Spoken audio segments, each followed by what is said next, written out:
My wife became a gold digger after our wedding, so I secretly left her with nothing. Have you ever had that feeling? That little itch in the back of your brain? That tiny voice in your gut that's screaming at you, "Don't do it. This is a mistake." But you ignore it. You ignore it because everyone around you, your parents, her, is telling you this is the right thing to do. This is the next step. You're just getting cold feet. I had that feeling. I had it 10 years ago standing in a rented tuxedo. I'm 45 years old. I'm a doctor. And for 10 years, I was married to a woman who, it turns out, I never really knew at all. This is the story of how I let myself get trapped in a cold, loveless, financially draining prison of a marriage, and how I, brick by brick, planned my great escape. But it's also a story about karma, because the one thing about people who only worship money is how hard they fall when it's all taken away. My ex-wife, let's call her Chloe. She's 44. Before we were married for 10 years, we dated for 6. And those 6 years, they were fine. Were they fireworks and cinematic music great? No, but they were comfortable. We got along. She was nice. We had similar friends. Our families liked each other. It just seemed easy. I'm a physician. I make good money. I've always been stable, responsible, and in our social circle, in our late 20s and early 30s, the pressure just mounts. You know what I'm talking about, right? Every family dinner, every holiday. So when are you two going to finally tie the knot? Your mother and I want grandchildren. It came from my parents. It came from her parents.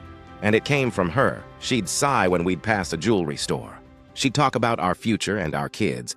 And I just went along with it, but the closer we got to the wedding, the stronger that gut feeling became. I kept telling myself it was just cold feet. Every guy gets it, right? It's normal. It's not. I'm telling you right now, if you are feeling that, listen to it. It's your future self trying to save you a decade of misery, but I didn't listen. I smiled, I said I do, and I signed the marriage license. I had insisted on one thing, though. A prenup. It was the only smart thing I did in that entire decade. My lawyer at the time drafted it. I told Chloe it was just a formality, you know, to protect family assets and future professional liabilities as a doctor. She pouted. She said it was unromantic, but in the end, she signed it. She must have figured she'd get so much from me while we were married that it didn't matter what she'd get in a divorce.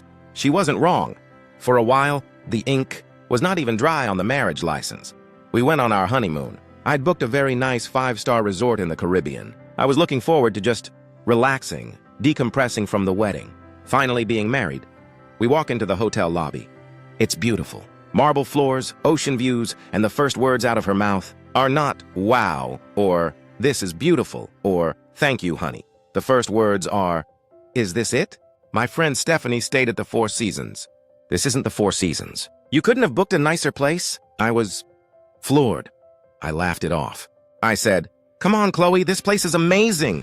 But she was serious, and she didn't stop complaining. For the entire trip, the towels weren't soft enough. The room service menu was limited. The sand was too sandy. I'm not kidding. It was like a switch had been flipped. The nice, easygoing girl I had dated for 6 years was gone. And in her place was this demanding, petulant stranger, and the moment we got home, it went from bad to worse. It was like she had a 10-year unchecked shopping list in her head, and my new title as husband was the credit card she was going to use to buy it all. First, it was the apartment. Our old place, the one we'd been perfectly happy in, was suddenly cramped and old. We needed a new condo, a high-rise, with a doorman and a pool, so we moved. And my savings took a massive hit for the down payment. Then, it was the car. My perfectly reliable sedan? Oh no, that was embarrassing. She insisted I lease a Mercedes, a top-of-the-line E-Class, and I'm a doctor. I'm supposed to be smart, right? But I was a people-pleaser, a conflict avoider, so I'd argue. I'd say, "Chloe, we can't afford this. We need to be saving." And the tears would start, or the gaslighting. "Don't you love me? Don't you want me to be happy?" All my friends' husbands. And I'd give in. I always gave in, so I leased the Mercedes. Then it was the gifts, jewelry, handbags that cost more than my first car. Designer clothes she would wear once and then complain she had nothing to wear. It was never enough. The more I gave her, the more she wanted. And the less of her I got. It was like the moment she got that ring, it stopped being about us. It stopped being about me. It became about what I could give her, and you know, the money. It was bad. It was awful. But it wasn't the worst part. The worst part was the cold our home, that big expensive condo. It looked like a showroom. A furniture catalog, everything was white or beige or chrome. It was cold. There was no warmth. There was no us in it. I remember one time I bought this big, comfortable, ugly, lazy boy recliner. I'd always wanted one. I was so excited. I put it in the living room. I came home from a 14-hour shift at the hospital, and it was gone. I asked her, "Chloe, where's the chair?" She just sipped her wine and said, "I put it in storage." It was tacky. It didn't go with the aesthetic. I didn't even fight. I was just tired. Too tired. That chair was a symbol for everything. There was no comfort in my own home. No joy. We stopped laughing. We stopped talking. About anything but money. Or her talking about what she wanted, and me talking about how we couldn't afford it and the sex. Gone. Vanished. Almost immediately after the honeymoon, we became roommates. Roommates where one person was paying for everything. I'd try to initiate. I'd try to be affectionate. And I'd get the "I'm tired," or "I have a headache," or she'd just roll over for 10 years. And the kids. This is the part that still gets me. Before the wedding, it was all, "I can't wait to have your babies. I want at least 3 kids. It's what my parents wanted. It's what I wanted." About a year in, I brought it up. I said, "So maybe we should start trying?" She didn't even look up from her phone. She just said, "Oh, I changed my mind. I don't want to ruin my body," and that was it. No discussion. No, let's talk about it. Just, "I changed my mind. I'm a doctor. I make good money." But I wasn't making enough to support the lifestyle she demanded. So, she pushed me. Pushed me to leave my job at the hospital, a job I actually liked, a job where I felt I was helping people, and to join a private, high-end cosmetic surgery practice. Why? Because it paid more, a lot more, but I hated it. I hated the work. I hated the clients. I hated the hours. I was working 80-hour weeks just to fund her handbags, her car, her lunches with her friends, and I was miserable. I was 45 years old, a physician, and I had nothing. I checked our accounts. I had barely enough savings to sustain us for 3 months. Everything I made, poof, gone. I was a 45-year-old man in a cold, sexless marriage, working a job I despised, with no savings, no kids, and no future. I wanted to retire someday. I wanted to, I don't know, enjoy my life. Just a little, and I realized she was a vampire, an emotional vampire, a financial vampire, and she was sucking me dry. I was just done. The hate. It's a strong word, but it's the right one. I hated her. I hated the life she'd built for me. I hated myself for letting it happen, so I started to make a plan. I realized I couldn't talk to her. I couldn't fix this. This was never broken. This was working. Exactly as she had intended. This wasn't a marriage. This was a 10-year heist. And I was the bank. So I decided to close the vault. Quietly, first thing, I called a divorce attorney. The best one I could find. I sat in his office feeling ashamed, like a failure. I told him everything. The money, the bait and switch with the kids, the coldness. And then I said, "But we have a prenup." And this lawyer, he just smiled. He read it. He said it was iron-clad. He said, "David, she's not getting a dime of alimony, and she's not getting any of your premarital assets or future earnings. She gets half the assets we acquired during the marriage." And I said, "What assets?" "We don't have any. She spent them all." And he just smiled. The next step, I opened a new bank account at a totally different bank. I started funneling just enough money into it, secretly.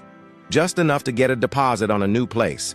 I found this cool little apartment across town in a less desirable neighborhood, which just meant it was normal. It was real. I signed the lease, all in my name. I went online, and I ordered furniture from IKEA. A mattress in a box, a simple couch, a desk, a real comfortable chair. I had it all delivered there. It's just a stack of brown cardboard boxes waiting for me. And I couldn't wait to build it. I started therapy. My first session is next week. The lease on the Mercedes, the car she pushed me to get, it's up next month. I'm not renewing it. I've already put a deposit down on a used Prius. A simple, reliable, boring, beautiful Prius. And I started planning. What would my new life look like? I'm going to leave that high-paying, soul-crushing job. I'm going to go back to the hospital. Even if it's for less money, I don't care. I want to do something that matters, and this is going to sound silly, but there's this coffee shop near the hospital. The one I used to go to, there's a barista there. Let's call her Maria. She's not a 20-year-old kid. It's her family's business. She's smart, she's funny, and every morning she'd flirt with me, and I'd flirt back. It was the only moment of genuine human connection I'd have all day. I'm going to ask her out the day I'm free. I'm going to walk in there, order my coffee, and I'm going to ask her out. Maybe she'll say no. That's fine, but I don't think she'll say no. I had my whole new life, all in a row, all waiting for me. I just had to do the last thing. I had to tell her. I had it all planned. I was going to tell her first thing in the morning. I expected a show. I expected crying. I expected begging. I expected her to demand we try therapy. The same therapy I'd suggested a year ago, which she'd made endless excuses to avoid. I didn't care. I didn't want any of it. This was never right. And I was just sorry. So sorry that it took me 10 years to finally admit it. That morning, I woke up. Usually, I'm out the door for a run or a bike ride before she's even awake. But this morning, I waited. I paced the kitchen. This big, cold marble kitchen. I rehearsed my speech. Over and over, when she finally came down in her silk robe, looking like a queen in her castle. I felt oddly calm. I wasn't panicked. I wasn't even apprehensive. I was just ready. I said, Chloe, I need to speak to you. She gave me an and didn't even look up from the fancy $1,000 coffee machine I'd bought her, so I just came out with it. I said, I'm leaving, and I want a divorce. She stopped. She turned. The look on her face, it wasn't sadness. It was confusion. Like a computer getting a command it didn't understand. And then, instantly, the gaslighting began. What are you talking about? I said, we haven't been happy in a long time. I feel like you don't care about me or my emotional needs or anything but my bank account. And the tears started. Right on cue. How can you say that? She cried. You never get me flowers anymore.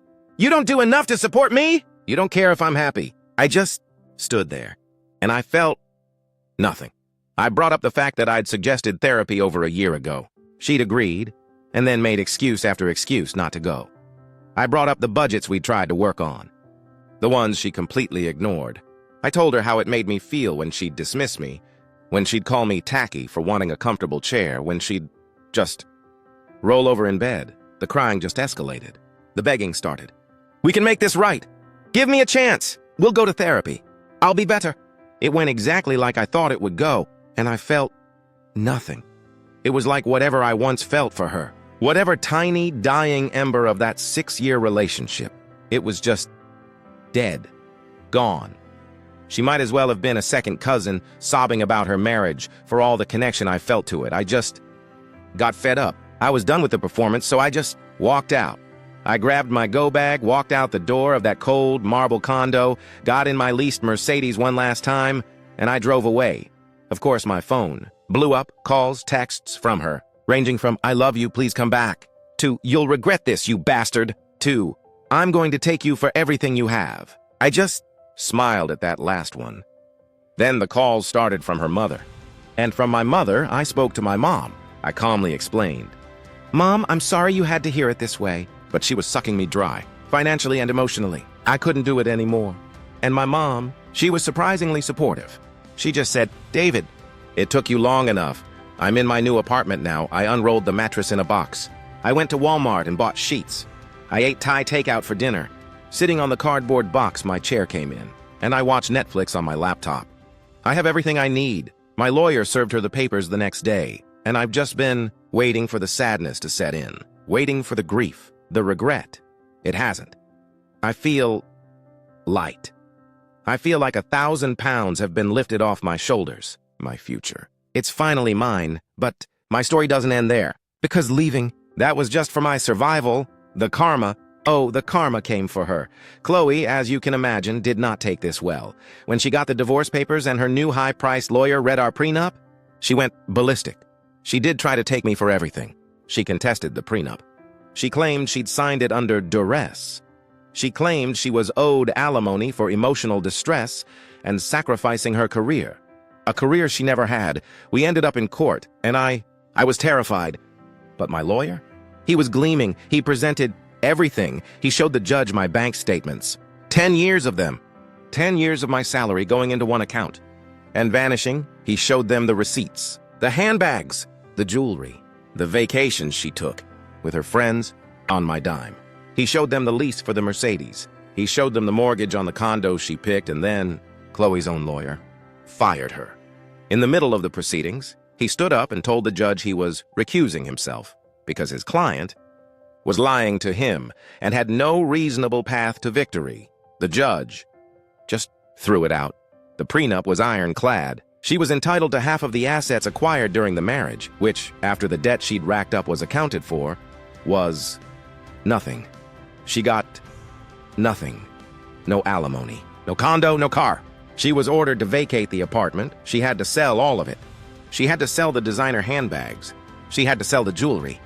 She had to sell the ugly designer uncomfortable furniture just to pay her own legal bills. And me? Well, it's 6 months later. I'm working back at the hospital. It's less pay and the hours are long. But I come home tired, but happy. I drive my little Prius. I love my little Prius. My apartment. It's all set up. I built all the IKEA furniture myself. And my comfy ugly recliner? It's right in the middle of the living room. And Maria, the barista? She said yes. We've been dating for 5 months. And she is everything Chloe wasn't. She's warm. She's funny. She's kind. And when I buy her flowers, she actually cries happy tears. So, last week, I saw her. I saw Chloe. Maria and I were out, walking, just holding hands, laughing about something stupid. I was in jeans and an old t-shirt, and I saw her. She was working at a high-end department store. In the handbag section, she was wearing the store's uniform. She looked tired. She looked angry. All that expensive makeup couldn't hide the bitterness in her eyes. She was standing there, under the bright lights, surrounded by the very objects she had worshipped her entire life. And now, she was just a servant to them. Our eyes met. I saw her look at me, and then at Maria, and then at our hands, linked together, and the look on her face. It wasn't sadness. It was pure, unadulterated rage. She wasn't mad that I had money. She was mad that I was happy, and I just smiled. I gave her a little nod. I squeezed Maria's hand, and we just kept walking. My life is finally my own, and I am never, ever. Looking back, it took me 10 years, 10 wasted years, to listen to my gut, but I'm finally free. That feeling, that gut feeling. It's never wrong. Don't you ever ignore it. What did you all think? Was that the karma she deserved? I'd love to hear what you think in the comments below. Thanks for listening to Karma Scripts Biz. If you love stories about real-life consequences and seeing toxic people finally get what's coming to them, make sure you hit that subscribe button. We'll see you in the next one.